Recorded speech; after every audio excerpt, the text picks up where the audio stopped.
ജനങ്ങൾ എത്ര പ്രതിഷേധമുയർത്തിയാലും ജനവിരുദ്ധവും ജനാധിപത്യ വിരുദ്ധവുമായ നടപടികളിൽ നിന്ന് പിന്നോട്ട് പോകില്ല എന്ന് വീണ്ടും തെളിയിക്കുകയാണ് കേന്ദ്ര ഭരണകൂടം.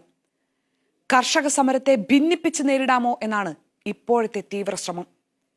ഇന്ധനവില വർധനയിലൂടെ തെളിയിക്കുന്നത് പറഞ്ഞ വാക്കുകളോട് പോലും ബഹുമാനമില്ല എന്ന് മാത്രമല്ല, കോവിഡിന്റെ തീവ്രതയിൽ വലയുന്ന ജനതയോട് ഒരൽപ്പം പോലും കാരുണ്യവുമില്ല എന്നാണ്.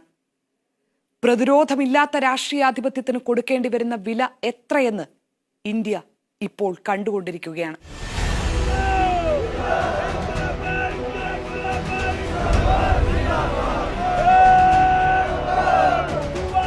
इन दीवारों के हटने के बाद, इन रिफॉर्म्स के बाद किसानों को नए बाजार मिलेंगे, नए विकल्प मिलेंगे, उन्हें टेक्नोलॉजी का ज्यादा लाभ मिलेगा.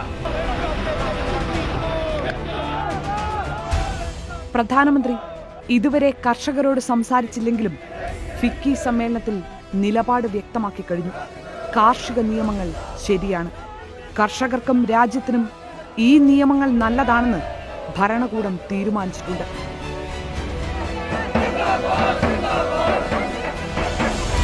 കേന്ദ്രമന്ത്രി പീയൂഷ് ഗോയൽ ഒരു പടി കൂടി കടന്ന് ഇനി കർഷക സമരത്തെ കേന്ദ്ര സർക്കാർ കൈകാര്യം ചെയ്യാൻ പോകുന്നത് എങ്ങനെയായിരിക്കും എന്ന് വ്യക്തമാക്കി കഴിഞ്ഞു.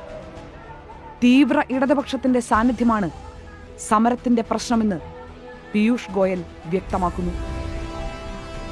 There are times there are political opposition. There are times there are vested interests.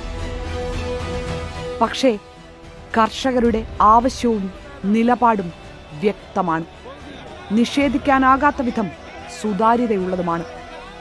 കാർഷിക നിയമങ്ങൾ പിൻവലിക്കണം.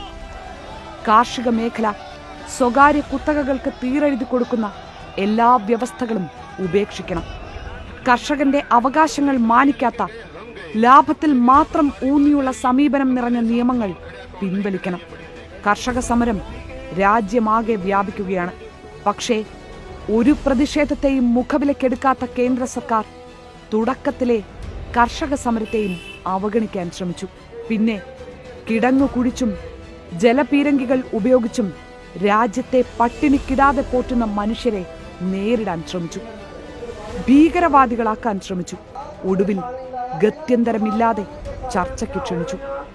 മണ്ണോളം ആഴവും ഉറപ്പുമുള്ള വ്യക്തതയ്ക്ക് മുന്നിൽ കേന്ദ്രത്തിന്റെ ഒത്തുതീർപ്പ് നിർദ്ദേശങ്ങളൊന്നും ഫലിച്ചില്ല. ഇപ്പോൾ ബദൽ പ്രചാരണത്തിലൂടെ കർഷക സമരത്തെ നേരിടാനാണ് തീരുമാനം.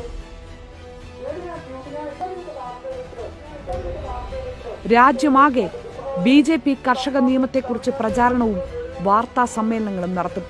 സമരം എത്ര നീണ്ടാലും നിയമങ്ങൾ പിൻവലിക്കാതെ പിന്നോട്ടില്ല എന്ന് ഉറപ്പിച്ചു പറയുന്ന കർഷകരെ അവഗണിച്ചു നേരിടാനാണ് കേന്ദ്രത്തിന്റെ അടുത്ത നീക്കമെന്ന് വ്യക്തം.